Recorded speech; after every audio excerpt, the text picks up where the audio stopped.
वैद्यकीय क्षेत्रातला प्रवास जाणून घ्यायला आवडेल. मला खूप लहानपणी वाटायचं जे स्पेशालिस्ट डॉक्टर असतात ना ते आपोआप डॉक्टर होतात, म्हणजे त्यांना तेच शिकावं लागतं. तर तसं काही असतं का? तुमचा प्रवास कुठून सुरू झाला? लहानपणापासूनच मी ठरवलं होतं की मला वैद्यकीय क्षेत्रात यायचं आहे, डॉक्टर बनायचं आहे. 12वी नंतर आम्हाला एंट्रन्स एक्झाम्स असते, त्याच्यामध्ये अभ्यास चांगला केल्यामुळे नंबर आला. मग गव्हर्नमेंट मेडिकल कॉलेज मिरजमध्ये माझं MBBS झालं आणि त्यानंतर मग परत पोस्ट ग्रॅज्युएशनसाठी परत एंट्रन्स एक्झाम असते. त्यावेळेस असं ENT म्हणून ठरवलं नव्हतं. ज्यावेळेस एंट्रन्स एक्झाम झाली, निकाल लागला, ज्यावेळेस आमच्या हातामध्ये आमची मेरिट लिस्ट आली, त्यानुसार मग 2 ते 3 ऑप्शन्स ठेवले होते. त्यातल्या त्यात सर्जिकल फील्ड हवं होतं. आधीपासूनच सर्जरीकडे जास्त ओढा होता. तर त्यामुळे ज्यावेळेस जनरल सर्जरी करून प्लास्टिक सर्जरी करणं असा मानस जरी असला तरी मेरिट लिस्टमध्ये ते शक्य नव्हतं. मग मी ENT निवडलं, कारण ENT मध्ये कान, नाक आणि घसा म्हणजे हे आपले स्पेशल सेन्सेस असतात आणि या सेन्सेसद्वारे आपण आणि आपले पेशंट जे असतात ते जगाशी जोडले गेले असतात. ज्यावेळेस या स्पेशल सेन्सेसमध्ये एखादा आजार उद्भवतो, त्या आजारावर उपचार करून त्यांचं निराकरण केल्यानंतर त्यांना परत त्यांच्या जगाशी जोडण्यामध्ये खूप समाधान मिळेल. त्याचबरोबर प्रत्येक वयोगटातील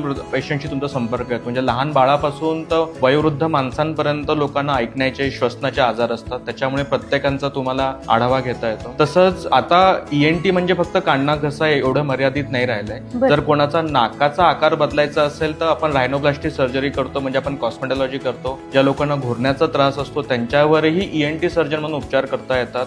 तुमच्यासारखे व्हॉइस प्रोफेशनलिस्ट असतात ज्यांना आवाजाचे आणि बोलताना थकव्याचे खूप प्रश्न असतात, त्यांच्यावरही स्पीच थेरपी आणि व्हॉइस सर्जन म्हणून बऱ्यापैकी काम करता येतं. किंवा काही लोकांना व्हर्टिगोचा त्रास असतो, चक्कर येत असतात, तर अशाही मिडल एज किंवा वयोवृद्ध लोकांवर उपचार करून त्यातही बऱ्यापैकी समाधान मिळतं आणि त्याच्यामुळेच मग मी ENT हे क्षेत्र निवडलं.